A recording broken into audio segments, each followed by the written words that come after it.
Hello chess friends and welcome to your Art of Chess channel and welcome back to the FIDE World Fischer Random Chess Championship in 2022. So we're now in the semifinals of the Super event and we're following now the clash of the titans.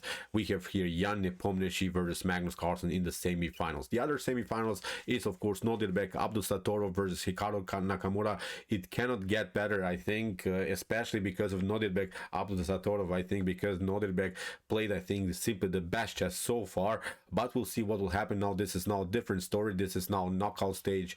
Who is losing now, of course, gets kicked out of the event. So let's start now with this beautiful semifinals. As I said, Nepomniachtchi against Magnus Carlsen. So we have to say it also, they have to play first 4 games. So if the games end with a draw situation, then of course they'll play additional games.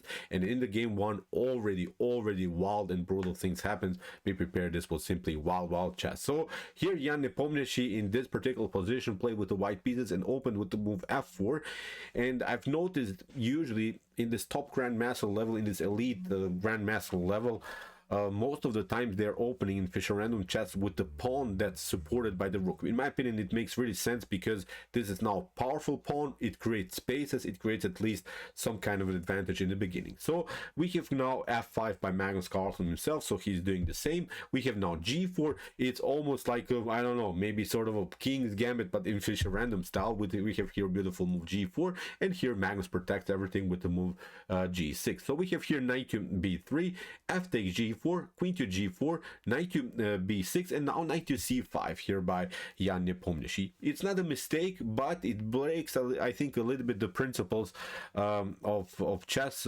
Basically, you should not play with the same piece twice in the opening. Now, okay, this comes at least with a clear idea. At least the pawn on b7 is attacked. So that's why Magnus Carlsen plays knight to d6, and this is a really cool choice by Magnus. He defends the pawn on b7, but actually also develops a minor piece perfectly fine. So now already a tiny little mistake here by Nepomniachtchi, which is really wild. That's, I think, what makes the chess 960 or Fischer Random chess really beautiful, because the positions are so unbalanced. You can already make a mistake. So we're now in move 6, and the Stockfish engine already doesn't like any more white position. The problem about this move knight to b3 is actually that both of these knights, the knight on b6 and the knight on d6, are controlling the c4. So for instance, the Stockfish engine likes this move b3, preventing an idea, prophylactic idea. Now maybe in the near future you can launch here a central breakthrough with the move e4, maybe play the knight to d3, and maybe then afterwards something like, I don't know, maybe queenside castling and some other stuff. But okay, in the continuation, knight to b3, nothing lost. And here Magnus Carlsen played knight to c4, although he had really here a brutal choice already. That's what also makes this knight to b3 move really weak. a5 is a beautiful possibility. It creates already spaces, and you see now we're threatening already a4. If you take out the pawn here, then you lose the pawn on a2, and the knight is hanging, the rook is also hanging, so it's simply game over. So this was now maybe a choice for Magnus. A5 would be a brilliant choice, but he played knight to c4 still, of course, with an attack also against the pawn on b2. So that's why we have here c3 by Nepomniachtchi, and now Magnus does this idea. a5, okay, he played it afterwards, but still he noticed that he could create some spaces here on the queen side, and in my opinion black is here slightly better because of a much better activity. So we have here knight to d4 by Nepomniachtchi, and Magnus is saying here, I will mess up your pawn structure immediately. Bishop to d4, we have c takes d4. Usually I would not recommend you to give up maybe the bishop pair in an early stage of the game, but probably Magnus Carlsen sensed here that he has a certain good activity here with both of this knights. In the near future we will eventually also play maybe the move b6, kicking away the knight, and in the near future also maybe attack the b2 pawn. So also what's the problem here for white a little bit, even if you castle queenside with the move c takes d4, I think you have already weakened a little bit your pawn structure in front of the king. So this was probably Magnus' main idea, at least provoke some strategic, I don't know, unbalanced positions. That's, I think, the main reason behind this trade of pieces. So we have now b6 by Magnus, kicking away the knight. Knight to d3, g5, beautiful move by Magnus. Of course you cannot take because of the tension on the f file. You cannot of course take with the queen. The same thing will happen. Queen to g5, f takes g5, rook takes f1, the game is over. So that's why b3 was played by Nepo, kicking away the knight. Knight to a3, attacking the rook, rook to c1, protecting now the pawn on c2, and now comes already the critical moment of the game. Here Magnus Carlsen pulled off bishop to f7, and this is a wild move, because what Magnus is threatening is here bishop to b3, a takes b3, queen to b3, and then you could face really even some checkmate threats here. So now they're basically two choices. You can play e3 or e4, but you have to liberate a square for your king. That's now the only defensive move here for white. You have to liberate some squares for the king. You have to create escape routes. That's, I think, now the main issue, because here Nepo should have played simply e4. He didn't play that and now got into really tactical problems. After move e4, you see g takes e4, g takes f4 could be a possibility, simply trading off the pieces, because now trading off here on b3 would not be a good choice for Magnus, because after a takes b3, queen to b3, now the king can escape, and now everything is glued together, everything is compact, and this is perfectly fine opposition for white. You had your fun with a couple of checks, but now the king is secure, the knight is very good, the pawn is defended here by the bishop. Okay, there is maybe a little bit of a tension here, but this is not the way to go here for white. So, but unfortunately for Nepo, he played a huge blunder. He played now bishop to f2. He played here after move bishop to f7, he played bishop to f2, try to create different escape routes for the king, but this is not working because Magnus pulled off now this tactical shot. Bishop to b3, a takes b3, now rook to f4, a beautiful Zwischenzug, a beautiful intermediate attack against the queen, because the knight is very important here, that protects the square c1. Because look at this, if Nepo would have taken, he did not do that, but if Nepo would have taken the rook on f4, then you run into a checkmate sequence. Queen to b3, you have to play now king to e1. Now knight to c2 happens, you have to pick up now with the rook. If you don't pick up with the rook, if you play again something like this, then you get this beautiful smothered mate. Now you can of course escape here, but now with queen to d1 you get here rook to d1, and now with knight to c1 this would be really monstrous checkmate. So as I said, this would not be working, so that's why here in this scenario you have to give up now the rook for a knight, but then you get checkmated anyway with queen to b1. So you see, after move rook to f4, there is simply no time for Nepo to take out now the rook, and the knight has to stuck here. The knight has to defend the king, so that's why Nepo escaped now with the move queen to h5, and now look at this with queen to b3. Magnus is coming in really in a wild way. This is now a brutal attack by the world champion. We have queen to e1, and now knight to c2. We have rook to c2 again. Nepo has to sacrifice the exchange. Queen to c2. We have e3. At least in this scenario, Nepo creates new breathing spaces for the king, but this is simply a devastating position. Now rook to f6, Magnus Carlsen escapes.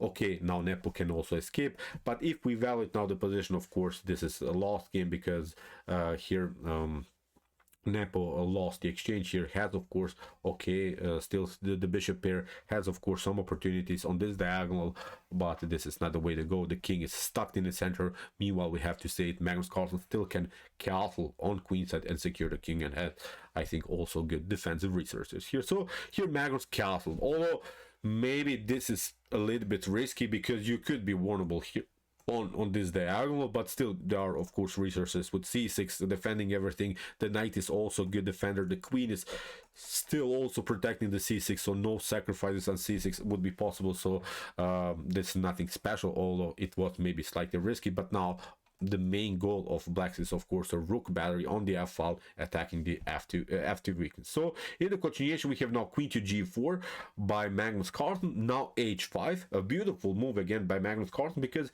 if you play queen to h5, we can simply double up rooks. Again, Nepo would have lost the tempo, and now the rooks are coming into the game. I think some sacrifices with rook to f2, queen to d2 are working, and then you just push the pawn. The pawn on the a file is also something that bothers now, I think, white for the whole game. But here after move h5, here Nepo played simply queen to d1, want to trade off the queens and simplify the game. Although even in this scenario, I think this is working for Magnus Carlsen, because still he's up the exchange and has of course the opportunity just to push the passer here on the a file. So after queen to d1, Magnus Carlsen probably could have gone of course with queen to d1, continuing simply trading off more pieces, simplifying the game. He's up the exchange. He could of course do the game like this. He still can rely, I think, on his passer here on the a file, but Magnus Carlsen tried to still spice it up, try to keep the pressure against the king, because the king is still stuck here in the center. Play now queen to a2, queen to c1. We have a rook to f8, of course controlling here the f file and putting some pressure on the bishop on f2. We have bishop to g2 and now a4. So Magnus continues with this plan, pretty normal stuff. So we have king to e2, queen to b3. Magnus liberates now the a file and is of course continuing now here to push with the b pawn. So knight to d3, we have queen to b5, pinning now the knight. The knight is here a good defensive piece, but for instance if the rook leaves somehow the protection of the f7 f2, then of course you can have here some tactical problems. Rook to f2 would be then devastating move for for white. So here in the continuation we have queen to c3. So Nepo realizes his problems around the square d3, regroups here simply. We have h4 by Magnus Carlsen, now rook to c1. So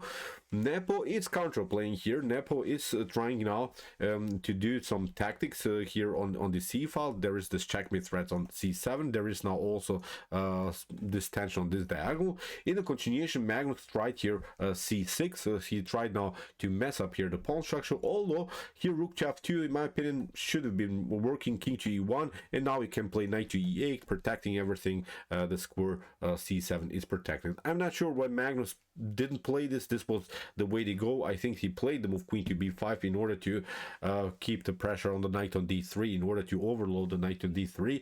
Okay, he played c6, still nothing wrong. Still this is a much better position for black, but there is now this tactical problem that could happen in the near future. Bishop to c6, b takes c6, queen to c6, and there is now the battery. So this is now the only chance here for Nepo, in my opinion. This is now the only way that he can make something in this game. So here Nepo retreats to e1, and now Magnus Carlsen plays an unbelievable mistake.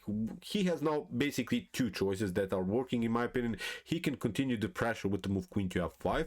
This will be perfectly fine, because now if you try this tactic, bishop to c6, d takes c6, queen to c6, you can still escape on d8. The knight is a good defensive piece here. There are no checks here. You can maybe just play one check on c7, but the king will escape here on this side of the board and everything is solved. What the best move instead of this queen to f5 move would have been here is actually the move h3. h3 would be beautiful, because the bishop would be deflected from the square e4. For instance, if you play bishop to f1, then you get knight to e4, and there is now this beautiful fork. There is simply here too much tension. Everything is coordinated towards the f2 square, so this is now game over for white. If Nepo, for instance, after move h3 would have retreated here to h1 to stay on this diagonal, then rook to f2 is again working, knight to f2, and now comes queen to f5. Now the position is falling apart.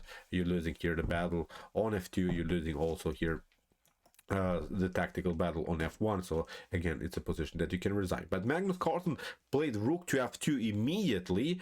The problem is now after knight to f2, queen to f5, it's not the same position, because now Nepo can escape, and he has now control of the f2, of the f3, but also of the f1 square. So that's now the main issue. If you push g4, then Nepo can go, of course, knight to f4, locking the f file. So this was now Magnus Carlsen's main mistake, and still black should be better because of the a pawn, because of the endangered king on e1. But this was really unnecessary tactic by Magnus. Now he has to struggle. Now he has to battle for the win, although he had a completely winning game. So here king to d8, we have queen to b4 by Nepo, attacking the pawn on b6, queen to g4, attacking now the bishop on g2. Here Nepo plays first the check. Magnus escapes. Now it's not the point that Magnus Carlsen will get checkmated or something here.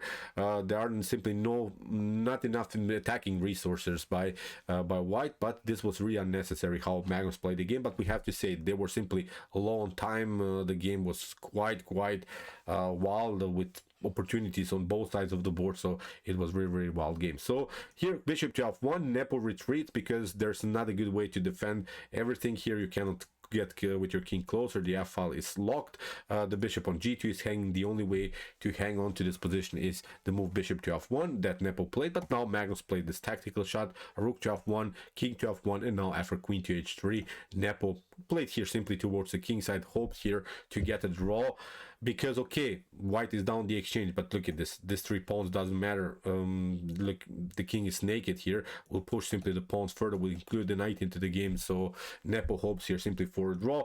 After queen to g4, he corners his king, hopes that Magnus maybe goes for some perpetuals, but Magnus played now a risky choice, but here Magnus Carlsen I think showed that he wanted to go for a win, because there are of course opportunity to play perpetuals to get into a draw, but Magnus actually wanted to win the game. So here Nepo played a check, king to f7, rook to f1. Here nothing lost for Magnus, because still he has this move knight to f6. Now Nepo gets the queen back to b1, and now Magnus plays h3.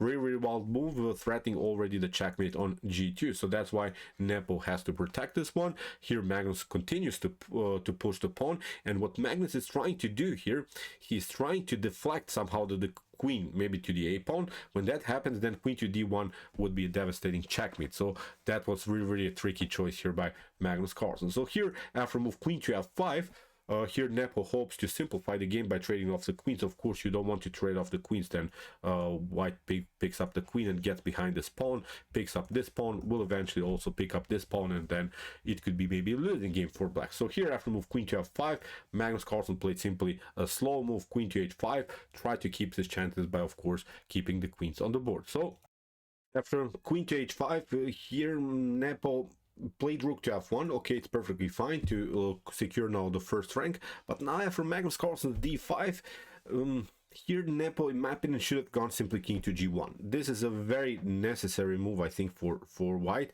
because this passer is really annoying to handle. So in one particular moment you want to take your rook there and you want to support the attack on the queen side. But now if you stay cornered with your king, they're always checkmate, friends. Now okay, maybe in some occasions black could deliver some checks, but maybe you can escape. At least you're not going to get checkmated. That's I think the downside about this particular line. What Nepo did here, he played d3, and the problem is now this pawn becomes also a weak square in the position. The problem is now Magnus Carlsen simply plays queen to e2, threatens now also checkmate on g2, and is now supporting the pawn on a2. So you want to, as I said, you would have loved I think to play much more freely with your rook.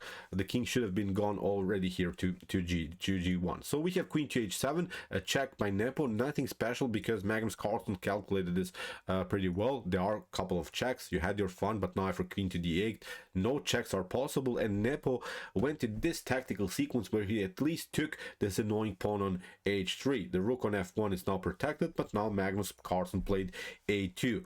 Although maybe queen to d3 seems interesting, because still you can push your pawn on a2 whenever you like, but at least you're delivering some checks. Maybe in the near future also g4 seems quite interesting. Maybe also in some occasions we could push the pawn on e5. When you play d takes e5, then start to push this pawn.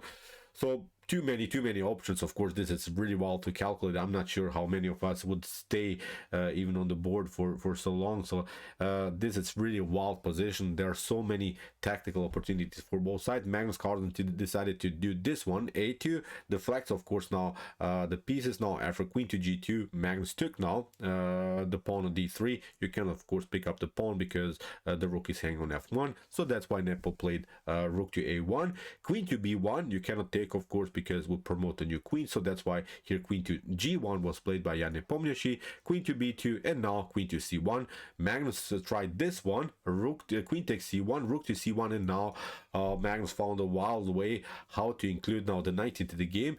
The rook is a little bit paralyzed here on a1, but of course now the main idea for Nepo is somehow to get the king closer, attacking the knight, and then eventually to pick up the pawn. So Magnus sent some blood, played now c5. We have now king to f2. Nepo goes with this line, and as I said, maybe this is working. e5, storming simply with this pawns in its center, because you have to create another passer in order to make a drawish position here. If Nepo and Magnus I think play now the game really correctly, this should end in a draw, because although we have to say that white has a rook of course, but here still Magnus can create an extra pawn.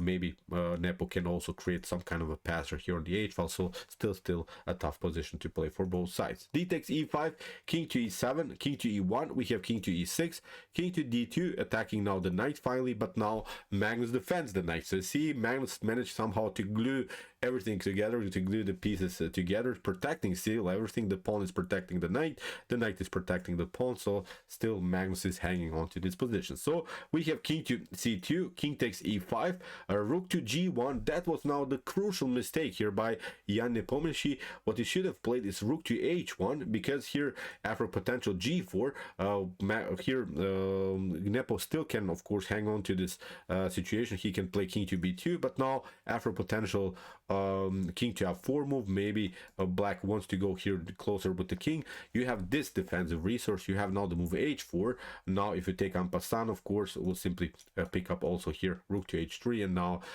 here Nepo is waiting still this pawn to come. Whenever that happens, we'll simply trade it off. We can of course attack the knight, and again this should be a drawish position. But here after move rook to g1 that Nepo played, Magnus Carlsen had this one, king to f4, and there are no h4 moves now that can be working, because now it's a different story. We'll create a passer that cannot be actually stopped anymore by the rook. That's now the main issue here. Here Nepo tried h3. Now this h4 idea is not working.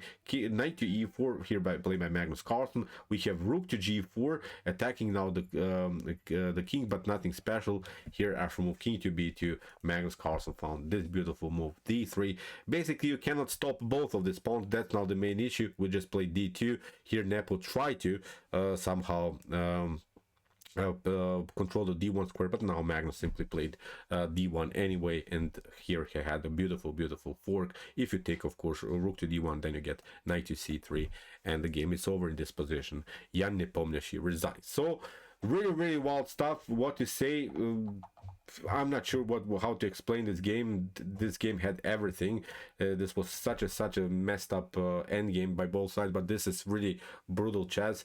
I love this Fischer Random chess because we see really different ideas, different positions, and who is better probably wins the game, I think. But you see how wild the games are, with really opportunities for both sides. And also in this other game, if you have followed Nodibek Abdul Satoru versus Hikaru Nakamura, also really wild things happen. So this is still not over. Nepo still has chances, but if Magnus continues to play like this, because in the beginning he was winning, I think, then eventually he messed up the position, but this is not over. This will be still a brutal semifinals between Nepo and Magnus Carlsen. So okay, I hope that you enjoyed the game. I really enjoyed it a lot. Interesting ideas of this setup of the Fischer Random chats. If you want to see some other games that we have covered so far, check out also our previous games. Here are some links, and if you like this content, don't forget to subscribe to my channel. See you soon with some more videos, and chess is the best, of course.